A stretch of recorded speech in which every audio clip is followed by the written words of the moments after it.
வணக்கம் நண்பர்களே. இன்றைய தினம் பட்டமுதூர் ராஜகாளியம்மன் தரிசனம். சுக்கிரவாரம் என்பதனால் சுக்கிர பகவானுக்கு உகந்த ஆடையான ரோஸ் நிறத்தில் அம்பிகை ஆடை தரித்து அபிஷேக ஆராதனைகள் முடித்து மலர் மாலைகள் சூடி எலுமிச்சை கனியும் அரளிப்பூ மாலையும் சேர்ந்தவானுக்கு சூடி அம்பிகை காட்சி தருகிறாள். அம்பாள் எப்படி இருக்காங்கிறத கமெண்ட் பாக்ஸில் கமெண்ட் பண்ணுங்கள். கணவன் மனைவி பிரச்சனைகள் தீர்வதற்கும் கடன் பிரச்சனைகள் தீர்வதற்கும் அம்பிகையை 16 நெய் தீபம் ஏற்றி வழிபட அம்பிகை நல்லருள் புரிவாள். சுக்கிரவாரம் என்பதனால் கணவன் மனைவிக்கு உண்டான பிரச்சனைகள் அனைத்தையும் தீர்ந்து அன்னை அருள் புரிய அனைவரையும் பிரார்த்தனை செய்ய வேண்டுகிறேன்.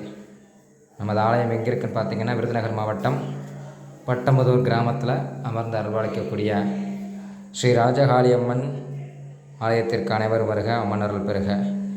அனைத்து பிரச்சனைகளும் தீர வேண்டுமா? ராஜகாளியம்மனை தரிசித்து அம்பிகையின் அருள் பெறுமாறு அன்புடன் கேட்டுக்கொள்கிறோம். நன்றி, வணக்கம். இப்போ தான் நம்ம சேனலை ஃபஸ்ட் டைம் பார்க்குறீங்கன்னா ஸ்ரீ ருத்ரா அருள் யூடியூப் சேனலை சப்ஸ்கிரைப் பண்ணிக்கோங்க, லைக் பண்ணுங்கள், ஷேர் பண்ணுங்கள், கமெண்ட் பண்ணுங்கள்.